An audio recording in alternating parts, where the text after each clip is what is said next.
Malcolm-Jamal Warner, dead at the age of 54 on a drowning accident while he was vacationing with his family in Costa Rica. I am tired of running for shade. And aren't you tired of being hustled and played? And aren't we all tired of crying about how hard it is to be black in America, even if it looks like we've got it made? Has this been difficult for you? Yeah. Because when you watch someone who you know and love, go through what he's going through. Malcolm-Jamal Warner, known for playing Theo, passed away. His last words carried a strong warning. And if for some reason you can't find a reason to smile, then that's probably the best time to be the reason for somebody else to smile. Now that he's gone, people are finally wondering, why was he ignored? Why do truth tellers always go quiet? But freedom has its limits, so here we are, tear-streaked and salt-stained faces. Traces of trauma and pain lace our DNA like our black pride is cut and laced with self-hate. Now that he's gone, people are finally wondering, why was he ignored? Why do truth tellers always go quiet? Is this really just a sad accident, or part of a bigger pattern that's becoming too familiar to ignore? Let's break it down.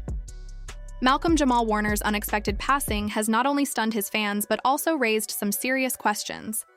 The 54-year-old star, best known as Theo from The Cosby Show, reportedly drowned while on a family trip to Costa Rica. Officials say it was an unfortunate accident caused by dangerous waves near Clay's Beach in Lyman. But some people aren't buying that explanation and think there's more to the story.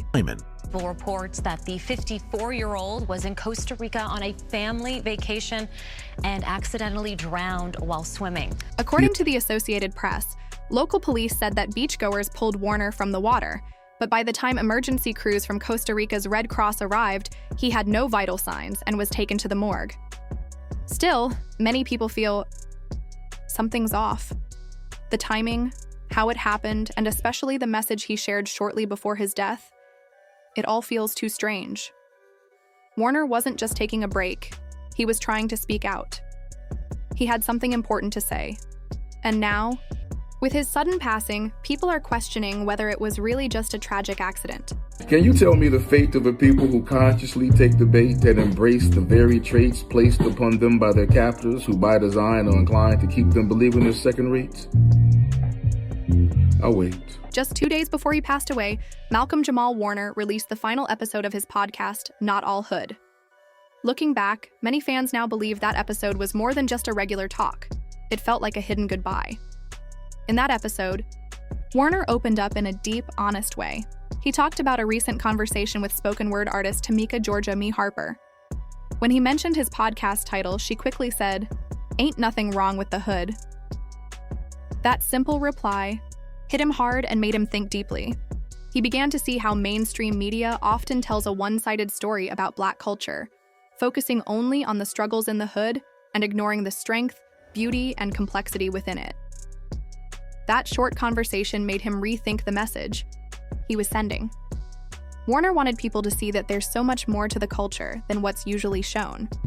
The reason for the title is combating the narrative of Black life, Black culture that the media focuses on. Malcolm-Jamal Warner wasn't turning his back on the hood.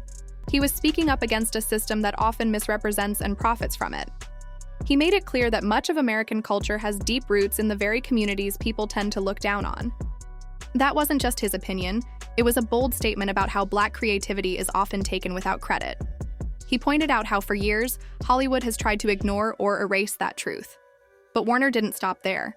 He also shared how his thinking had changed over time, especially around the phrase, Black excellence. He once questioned it, feeling it was too tied to fame and money. But a powerful moment shifted his view. After learning how Black soldiers were left out of Arlington Cemetery's historical records, he realized something bigger. Just surviving, just existing with dignity through all the struggle, is Black excellence. Not awards, not status, just being. We're not all hood. The Black community is not a monolith. There's so many levels and lanes to the Black community, and we wanted to have a space where we could acknowledge, discuss all of those lanes. Just surviving. That phrase hit deep when Malcolm-Jamal Warner said it, and it feels even more powerful now that he's no longer here. It's almost like he knew something was coming, like he wanted his final message to highlight the strength, struggle, and spirit of Black life. Less than 2 days after releasing that heartfelt podcast episode, he was gone. For many people, Warner will always be remembered as Theo Huxtable, the charming, funny, and relatable son from The Cosby Show. He was a regular face on TV, helping viewers see the challenges and growth of a young Black teen dealing with real life. Issues like learning difficulties. That role shaped his public image. But behind the scenes was a man who quietly handled heartbreak, personal losses, and the weight of being tied to a show clouded by scandal. Instead of falling apart, he stayed, grounded. Warner used life's pain to grow, becoming a wise, strong, and deeply respected voice. It's difficult not to, not to feel something, have some kind of emotional response to, what this person is going through. The hardest moment in Malcolm-Jamal Warner's career wasn't something he caused himself. It was something he got pulled into because of his deep connection with Bill Cosby. Warner didn't just work with Cosby, he grew up under his guidance. Cosby personally chose Warner to play Theo after searching nationwide for the right young actor. On set, Cosby led with calm leadership and always acted humble, even though he was a huge celebrity. He taught Warner to stay grounded and gave him smart advice, like avoiding trendy slang so the show wouldn't feel old later. Warner later said, that was true when he rewatched the show with his daughter. It still felt fresh. Their bond went beyond the screen, almost like a father and son, which made the later Cosby scandal even more painful for Warner to face publicly. He was torn between loyalty and the reality of what came out.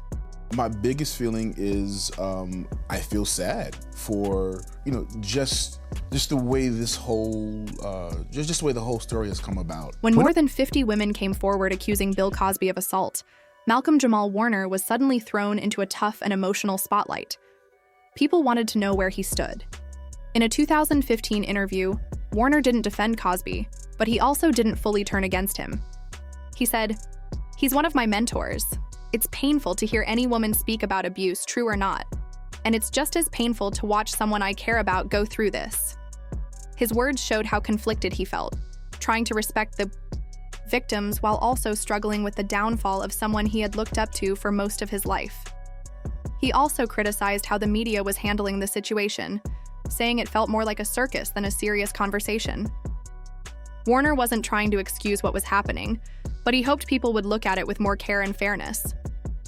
What hurt him the most, though, wasn't just the personal fallout. It was seeing The Cosby Show taken off the air. To him, that show was bigger than just acting. It was a symbol of positive Black family life on TV. He felt the world lost something meaningful. He also pointed out how other controversial artists still had their work shown, while his show was completely removed, costing him both emotionally and financially. After having had such a long path and long journey, you have something like this that you've got to contend with. Malcolm-Jamal Warner's feelings about the Cosby controversy didn't stay the same. They changed as time passed. At first, he believed the scandal had permanently damaged the show's legacy, but a heartfelt conversation with his former co-star, Keshia Knight Pulliam, who played Rudy, changed his outlook. She reminded him of all the people who had been inspired by The Cosby Show, especially young Black kids who, after watching the show, believed college and success were within their reach. That kind of influence, she said, couldn't just disappear. Warner later shared, her saying that really shifted my perspective. That moment helped him stop focusing only on what was lost, and instead recognize what the show had already given the world. He started to believe that its positive influence could still matter, even if the man behind it had fallen from grace. This shift showed Warner's emotional strength and his ability to grow through tough moments. He learned to separate the impact of the show from the actions of one person. Surprisingly, Malcolm-Jamal Warner managed to avoid the typical drama that follows many child stars. His life has stayed calm and focused, not because of luck, but because of wise decisions and self-control. After The Cosby Show, Warner made it clear he didn't want to be stuck as Theo forever. He explored directing, played serious roles on shows like The Resident and Major Crimes, and even won a Grammy for his music and spoken word work. He refused to play it safe, choosing instead to grow as a real artist. His career wasn't shaped By one moment, it was built with steady, thoughtful effort. They were tired. They were tired of me fighting with the writers. What makes Malcolm-Jamal Warner's journey stand out is what you don't see: scandals, arrests, or wild headlines. While many other child actors got caught up in fame and fell into trouble, Warner took a different path. He gives much of the credit to his mother, Pamela, who managed his career and kept him grounded from a young age. Even in the 1980s, when he was just a teen star, Warner used his voice to send positive messages. In his 1988 book, Theo and Me, Growing Up, Okay, he offered honest advice about avoiding drugs and making smart choices. The book wasn't about being a celebrity. It was about doing the right thing. As he matured, Warner's work took on deeper meaning. His Grammy-nominated spoken word album, Hiding in Plain View, and his short film, You Can't Hear Me, dealt with powerful topics like racism, incarceration, and immigration. These weren't casual projects.